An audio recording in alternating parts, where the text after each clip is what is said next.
Welcome to Cambridge House Live. I'm Vanessa Collette here at the 11th Annual Silver Summit in Spokane, Washington.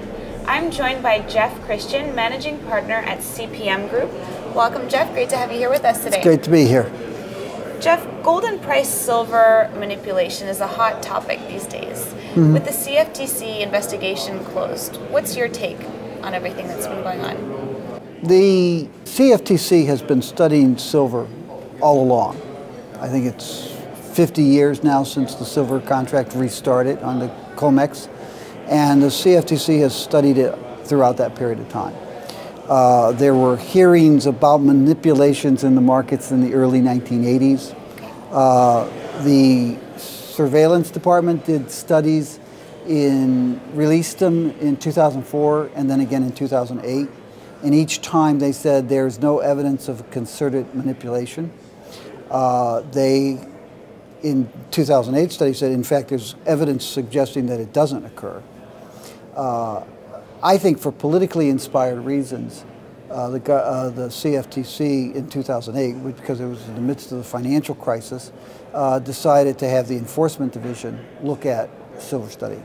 The Enforcement Division spent 5-6 years on it. You had people quitting because they said, this is a waste of our time, this is a waste of our career, this is a political witch hunt. And if you guys are going to politicize the CFTC, we're going to go get a legitimate job somewhere else. There was a period of time a couple of years ago where people within the CFTC were saying, let's stop this. And a couple commissioners said, no, continue it. So they finally came out in September 25th and they said, no, there's just nothing actionable here. Now, commodity markets, like all financial markets, have people come in and they gun the stops, they buy, they sell, they move the market. You're not supposed to buy and sell based on the attempt to move the price, but if you think that the price could move, you can buy and sell. And these are tough markets, like all markets are. But there's no evidence of any concerted effort to suppress the prices or to drive the prices higher. There have been times, for example, in the 1990s, where one group of people on the internet were saying I was part of a conspiracy to drive the silver price up, and another group were saying I was part of a conspiracy to drive the price down. And it's all just nonsense. I used a chart yesterday, and I was talking about what's going on with gold.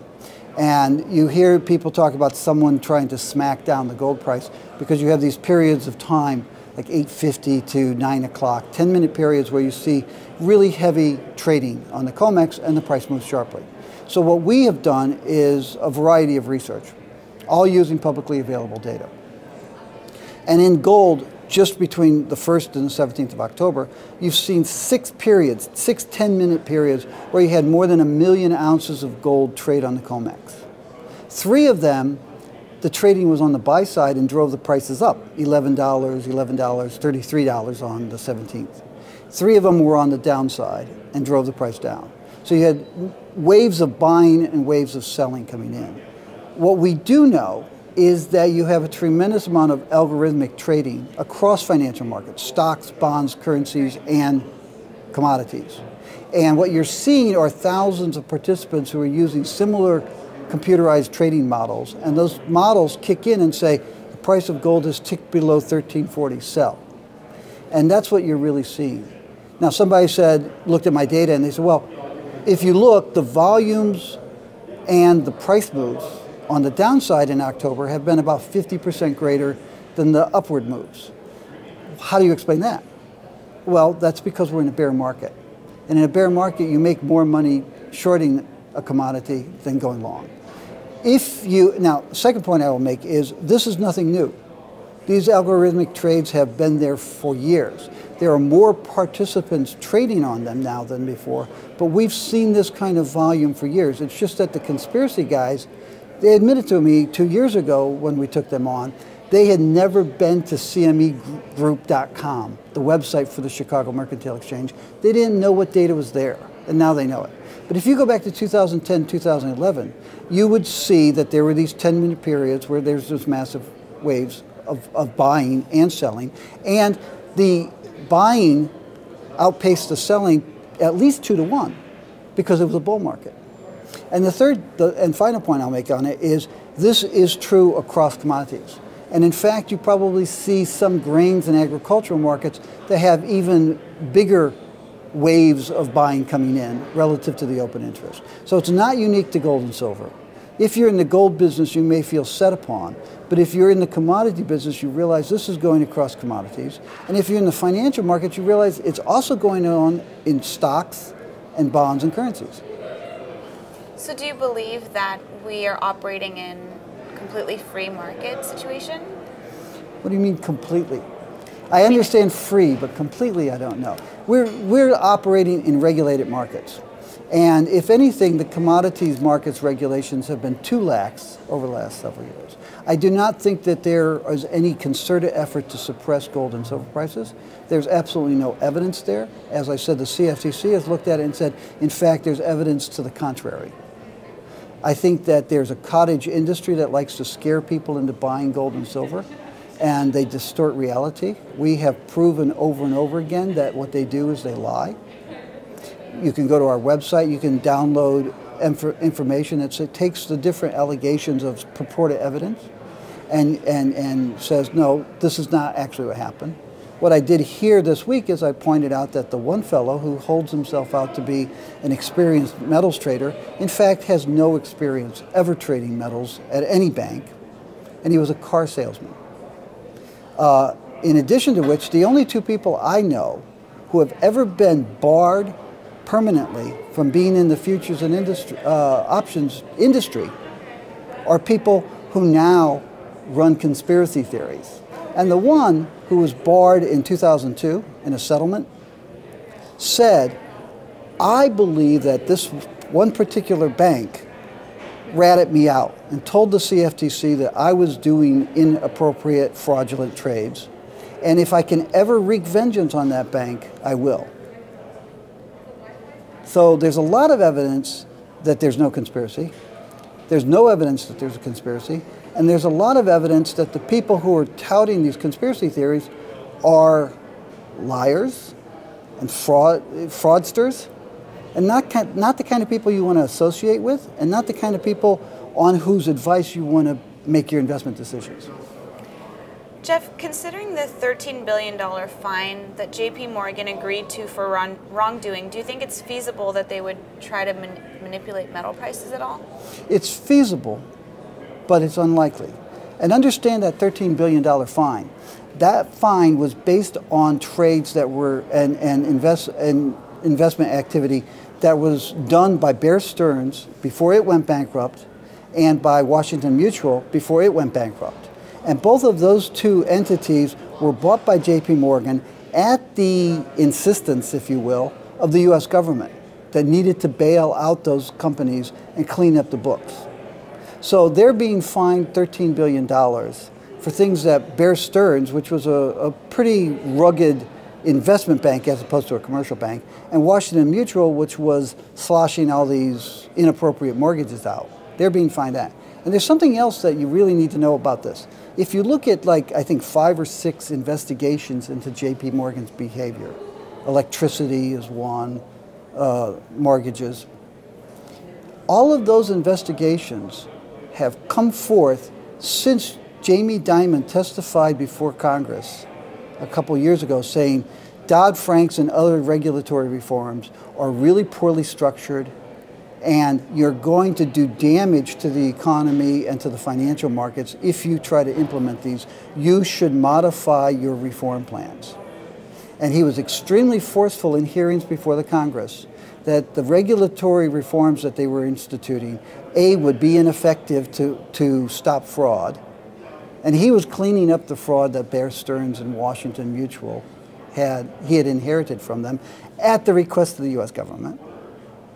He said, your regulatory reforms are not going to stop fraud, and it's going to do unintended negative damage to the economy and the financial system. Before that time, there were no investigations into JPMorgan, and since that time, there are now 5. Now, people say that I never see a conspiracy theory, and I don't know that it's a conspiracy if a government says, that guy just badmouthed us on international television, let's go after him. Well, Jeff, moving on to silver and the silver price, why do you think that silver production hasn't really gone down that much despite the drop in the prices?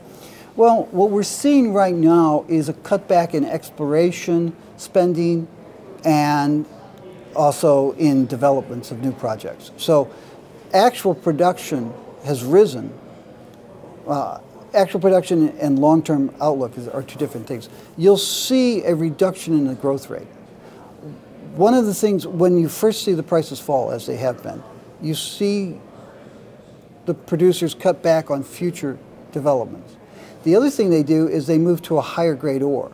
So you actually see production rising. High grading. Right, they're high grade. So, you know, we've seen some companies report like a 45% increase in production this year over last year because they're high grading. We've seen other companies report a increase in production and a reduction in cost, unit costs, because they're bringing in mines that have been under development in the past that have lower costs. So it's not unusual that you don't see production fall immediately. The other thing is that while the prices have fallen, they're still very high.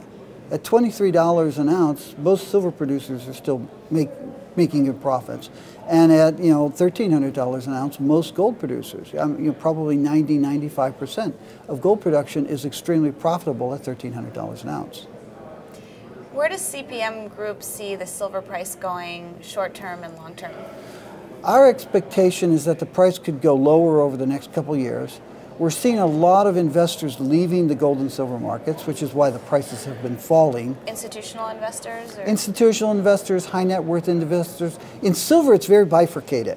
You have a lot of small investors buying record amounts of silver coins. You have people adding to their ETF holdings, but you've seen probably 50 million ounces of silver bars, 1,000-ounce bars held by institutions and high net worth individuals sold this year. So the big guys are getting out of the silver market. In gold, everybody seems to be getting out of the gold market. Not everybody, but you had a 25% reduction in the volume of gold being purchased by investors this year. So you've got a lot of people getting out, and that's probably going to continue for a couple years. One of the things is I think a lot of investors have become desensitized to the financial and economic problems that we're facing because they've been going on for 7 years now. You have other investors who bought into all of this gunk about, well, the financial system's going to collapse, the euro's going to collapse, the dollar's going to collapse, we're going to have hyperinflation. And we're 5, 6 years down the road into the financial crisis, and none of that's happened. So you have a lot of disenchanted investors who were oversold on the concept of gold and silver. And they sit there and say, well, the gold price isn't $3,000. Like, no, but it's $1,300. 13 years ago, it was $250. It's 3 times, 5 times what it was. Silver was $4.50, and now it's $23. It's 5 times what it was. This is a bull market. This is a real bull market. You were oversold, and now you're disappointed because gold is living up to irrational expectations that you were sold by the people that you listened to. And so that could continue for a couple of years. We think gold prices will move sideways to slightly higher, and silver prices will move sideways to slightly lower. And then by 2016, 2017, we think that the prices will start rising again. Okay.